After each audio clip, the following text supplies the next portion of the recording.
Hello everyone, I welcome to study Dhawan.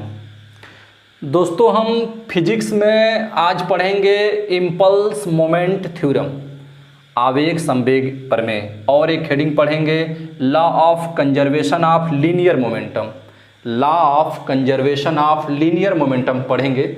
इससे पहले हम और फिजिक्स के हम फिजिक्स में सेकेंड लॉ ऑफ मोशन पढ़ रहे हैं दोस्तों। सेकेंड लॉ ऑफ न्यूटन का सेकेंड लॉ ऑफ मोशन में ये हम सारी बातें पढ़ रहे हैं। इससे पहले एक और वीडियो दे चुके हैं दोस्तों, उसे नहीं देखें तो आप बेशक देख लें। और हम देखिए, हम पढ़ेंगे अब इम्पल्स मोमेंट थ्योरम।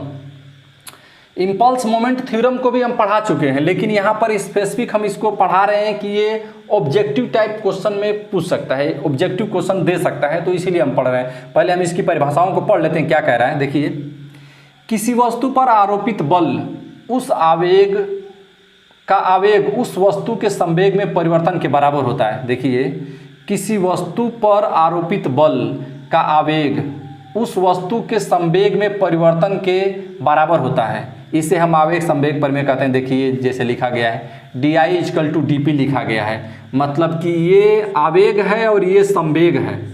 ये आवेग है और ये संवेग है, ये दोनों जब बराबर कंडीशन में होंगे तो इसे हम कहेंगे इम्पल्स मोमेंटम थ्योरम कहेंगे, आवेग संवेग प्रमेय कहेंगे, बस। और इसमें कुछ नहीं है। अचानक से ऑब्जेक्टिव किसी भी एग्जाम को देने जा रहे हैं तो ये ऑब्जेक्टिव टाइप क्वेश्चन कर सकता है, इसीलिए हम इसको पढ़ा दिए और इसमें कुछ नहीं दिया गया है। हम पढ़ेंगे डिटेल में, इसको पढ़ेंगे law of conservation of linear momentum, संवेग संरक्षण का नियम पढ़ेंगे।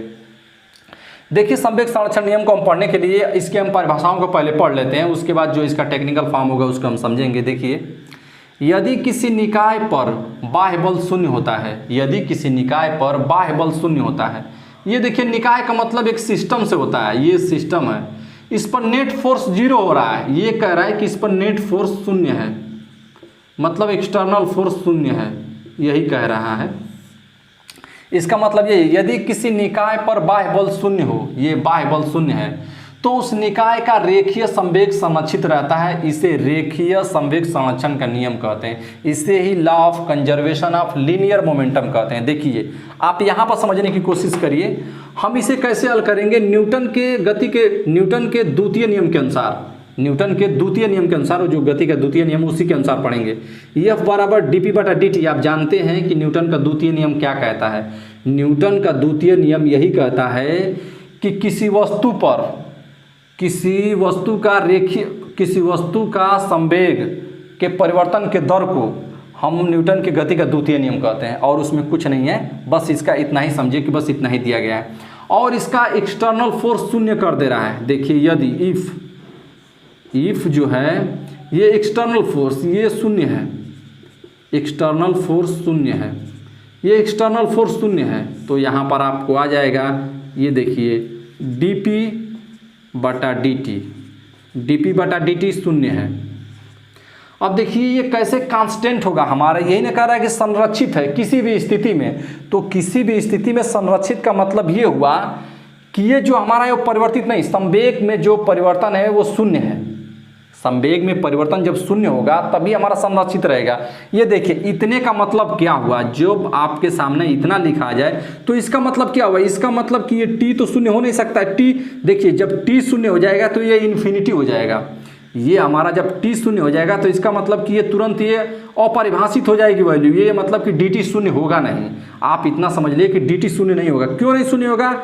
यदि ये dt शून्य हो गया तो ये पूरी वैल्यू इनफाइनाइट हो जाएगी, मतलब इसे परिभाषित नहीं कर सकते हैं। चलिए ठीक है, ये dt शून्य नहीं होगा तो इसका मतलब कि ये dp शून्य होगा। ये dp ही कुछ हो सकता है कि ये शून्य हो, तभी ये वैल्यू शून्य आएगी, नहीं तो वरना नहीं आएगी। अब देखिए, हम इसे कैसे लिख सकते हैं, एक वैल्यू लिखेंगे, ये dp, ठीक। अब इतना कर देंगे, इसको शून्य कर देंगे तो ये पूरी वैल्यू शून्य आ जाएगी, तो dp इतना आ जाएगा, शून्य। अब देखिए, जो dp लिखा गया है इसका मतलब ये हुआ कि जो इसका डिफरेंस है p2 - p1, ये वैल्यू शून्य है, और इसका शून्य का मतलब ये है कि ये वैल्यू जो ये p1 है ये डेल p है, ये इतने का शून्य का मतलब ये हुआ कि ये जो वैल्यू है, ये dp जो वैल्यू है ये कांस्टेंट है, ये कांस्टेंट है। भाई जब कांस्टेंट रहेगी, जो इतना इसमें जो दिया गया है, जैसे P1 माइनस P2 दिया गया है, ये हमेशा जब वही रहेगा तभी शून्य हो सकता है, वो उसी स्थिति में शून्य हो सकता है। तो इसका मतलब कि हमारा जो संवेग में परिवर्तन है, संवेग में जो हमारा परिवर्तन है वो कांस्टेंट है, संरक्षित है, सुरक्षित है, समझिए कि बस वही यहाँ से कांस्टेंट सुरक्षित हो गया है। अब देख लीजिए एक थोड़ी सी बात और समझ लीजिए कि ये कहाँ से चले आए हैं। जैसे ये आपको दे दिया गया है, ये हमारा x, ये x हो गया, ये y हो गया, ये z हो गया, ये तीनों अक्ष दे दिए हैं। तो इसका मतलब ये तीनों अक्ष का मतलब यहाँ से देखिए, ये P1 plus P2 plus P3 plus dot dot dot dot dot plus Pn equal to 0। इसका मतलब कि जो हमारे बॉडी पे सभी दिशाओं में, जो ये सभी दिशाओं का मतलब समझिए कि एफ एक्स इक्वल टू 0 हो सकता है, एफ वाई इक्वल टू 0 हो सकता है, एफ जेड इक्वल टू 0 हो सकता है। ये सभी दिशाओं के लिए दिया गया है। तो ये जो P1 P2 P3 लिख रहे हैं, इस बॉडी में चारों तरफ जिस दिशा में संवेग है, उन सभी दिशाओं के संवेग का योग जब 0 होगा तभी हमारा संवेग संरक्षित होगा, संवेग संरक्षित होगा। ये सभी के लिए दे दिया गया है। और हमें दो कण के लिए निकालना होगा। देखिए दो कण के लिए देखिए, दो कण के लिए समझने की कोशिश करिए।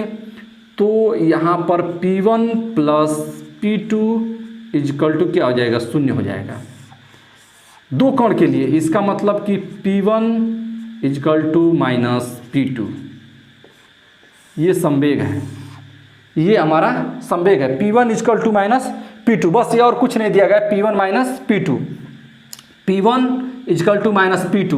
तो इसका मतलब ये हुआ कि इसका जो चिन्ह है, जो संवेग है, बस वो दिशा में विपरीत है, लेकिन ये दोनों संवेग क्या हैं, इक्वल हैं भाई से, तभी तो ये कांस्टेंट है। ये देखिए P1 माइनस P2 का मतलब क्या हुआ, जो हमारा संवेग, देखिए संवेग क्या है, संवेग एक वेक्टर क्वांटिटी है, मतलब कि सदिश राशि है। ये सदिश जो है वेक्टर एक सदिश राशि है, इसीलिए ये डिपेंड कर रही है P1 equal to P2 minus P2।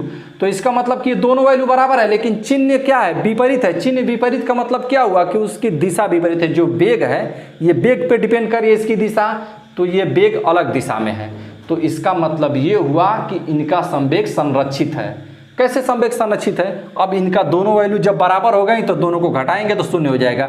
जो पहले संवेग था वो बाद में संवेग है। इसका मतलब कि जो इनके संवेग का परिवर्तन है वो 0 होगा, संवेग का परिवर्तन 0 होगा। जो लास्ट में दिया गया है वही अंत में दिया गया है, तो हमारे संवेग परिवर्तन 0 हो गया है। बस आपको यही थोड़ी सी जानकारी लेनी है कि संवेग संरक्षण कैसे हो गया है, संवेग संरक्षण कैसे संवेग संरक्षण है, तो आप यहाँ से समझ लेंगे। इन बातों के यदि आप समझेंगे, थोड़े से समझेंगे तो आप समझ जाएंगे कि कैसे संवेग संरक्षित हो रहा है। उम्मीद करता हूँ दोस्तों कि यहाँ से आपको बहुत कुछ सीखने को मिला होगा। धन्यवाद दोस्तों।